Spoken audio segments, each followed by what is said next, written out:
সকল বন্ধুদের শুভ নববর্ষের প্রীতি ও শুভেচ্ছা। সারাটা বছর যেন সবার খুব ভালো কাটুক, এটাই ঈশ্বরের কাছে প্রার্থনা করি।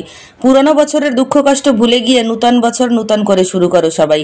নববর্ষের দিন সকাল থেকে বিকাল পর্যন্ত কি করলাম সেটাই তোমাদের সঙ্গে শেয়ার করব।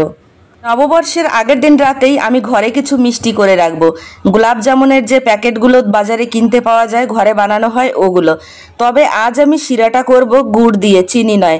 আমার ছেলের পছন্দ যে মাম্মি গুড় দিয়ে করো, তাই গুড় দিয়েই শিরাটা করব। গুড় দেখো আমি গুঁড়ো করে জলে দিয়ে যখন জাল করে নিয়েছি কতটা সুন্দর কালার হয়েছে, মনে হচ্ছে যে আমি ফুড কালার মিশিয়েছি। এবার আমি প্যাকেটটা কেটে গুঁড়োটা ভালো করে মেখে নিয়ে সুন্দর করে বলগুলো পাকিয়ে নিব। বলগুলো একটু যদি ভাঁজ হয়ে যায় তবে কিন্তু মিষ্টিগুলো ফেটে যায়, তাই খুব সাবধানে বলগুলো আমি করে নিয়েছি।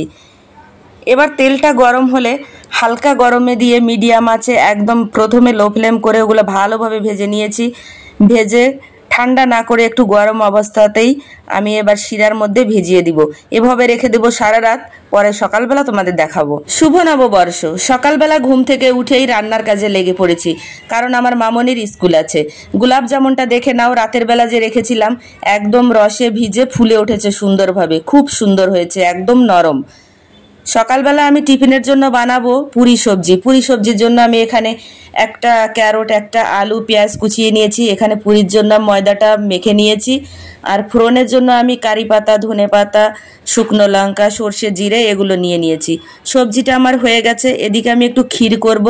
ক্ষীরও পুরির সঙ্গে মেয়ে খুব ভালো খায়, তাই ক্ষীরটাও বানিয়ে নিয়েছি, একদম বাটিতে ঢেলে রেডি করে দিয়েছি। আজ মেয়ের স্কুল আছে, কারণ এটা হচ্ছে অন্ধ্রপ্রদেশে, তাই বাঙালি নিউ ইয়ার।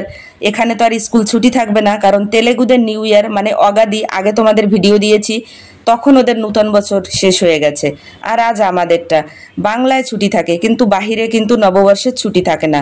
মেয়ে খেতে বসে পড়েছে, স্কুলে যাবে, ওর সময় হয়ে গেছে, কারণ 7টার সময় ও বেরিয়ে পড়ে।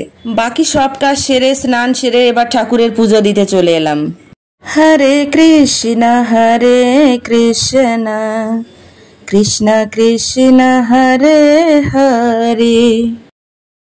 এমনিতেই পুজোটা সেরে ঠাকুরের একটু মালা জপ করি প্রতিদিনই, আর আজ তো নূতন বছর। হরে কৃষ্ণ। পুজো দেয়া, ঠাকুরের নাম শেষ করে খাবার দাবার রেডি করে বাকিদেরকে খাইয়ে এবার আমি একটু খেয়ে নিচ্ছি। খাবার সময়ই হয় না, কারণ কাজের এতটা চাপ থাকে, কি বলবো আর। যে কারণে গুড মর্নিংয়ের রিপ্লাইটা দিতেও তোমাদের অনেকটা দেরি হয়ে যায়। নো রেস্ট, কাজে লেগে পড়ো। খাবারটা শেষ করেই লেগে পড়েছি দুপুরের রান্নার কাজে। আজ হবে একটু বিরিয়ানি, কারণ বিরিয়ানিটা হলে বাচ্চারা এমনিতেই খুশি হয়, আর কিছু ওদের লাগে না। তাই একদম সব কিছু রেডি করে রান্না বসিয়ে দিয়েছি। বাচ্চারা এমনিতেই মাছটা বেশি একটা পছন্দ করে না, মাংস হলে ওদের আর ঝামেলা থাকে না। তাই আজ একটু বিরিয়ানি করে নেব, আমারও সহজ আর ওরাও খুব পছন্দ করে খেয়ে নেবে। তাই বিরিয়ানির রাইসটা বসিয়ে দিয়েছিলাম, মাংসটাও পাকাচ্ছি। এদিকে ডালের একটা খাট্টা করব, ওটার জন্য ডাল আমি ফুটতে বসিয়ে দিয়েছি। তোমাদের বাড়িতে নববর্ষের দিনে কে কী করলে, কেমনভাবে কাটালে অবশ্যই একটু লাইক কমেন্ট করে জানাবে। এখানে বিরিয়ানিটা সেট করছি। রান্নাটা শেষ করে চলে এলাম। এসো তাহলে দেখিয়ে দেই কি কি আছে আজকের মেনুতে, নববর্ষের দিন কি কি করলাম। আগেই বলে দিয়েছিলাম বিরিয়ানি হবে, তাই বুঝতেই পারছো কি এখানে বিরিয়ানিটা একদম রেডি হয়ে গেছে। আর এদিকে করেছি ডালে হালকা সবজি মিশিয়ে, তেঁতুলের টক দিয়ে খাট্টা বলে ওটা, বিশেষ করে বাহিরে খায়। আর এখানে মাংসর ছোট ছোট টুকরোগুলো দিয়ে একটা গ্রেভি করে নিয়েছি। আর এদিকে আছে রায়তা। রায়তা হলে আমার মামনির আর কিচ্ছু লাগে না, খুব পছন্দ করে রায়তাটা। আর এদিকে স্যালাড কেটে রেখেছি, শসা, পেঁয়াজ, টমেটো, বাস এটুকুই। বিরিয়ানির সঙ্গে হয়তো আর বেশি কিছু লাগবে না, আজকের মতে এটুকুই ছিল। কে কে বিরিয়ানি পছন্দ করো চলে এসো সবাই, একদম গরম গরম রেডি, সবাই মিলে একসঙ্গে বসে খাওয়া দাওয়া করা যাবে। আর পরবর্তীতে যে আসবে অবশ্যই রান্না করে খাওয়াবো। রান্না বান্না করতে আর সবাইকে খেতে দিতে আমার খুব ভালো লাগে, আমি মন থেকেই এটা করে থাকি। দুপুরের খাবারটা একদম রেডি করে প্লেটে বেড়ে ফেলেছি। আমার মামনি স্কুল থেকে এসে ফ্রেশ হয়ে ও বসে পড়েছে খেতে। বাকি ওর ড্যাডি, আঙ্কেল আছে, ওনারাও গেছে, ওনারাও এসে বসে পড়বে, তাই প্লেট একদম সাজিয়ে রেখেছি।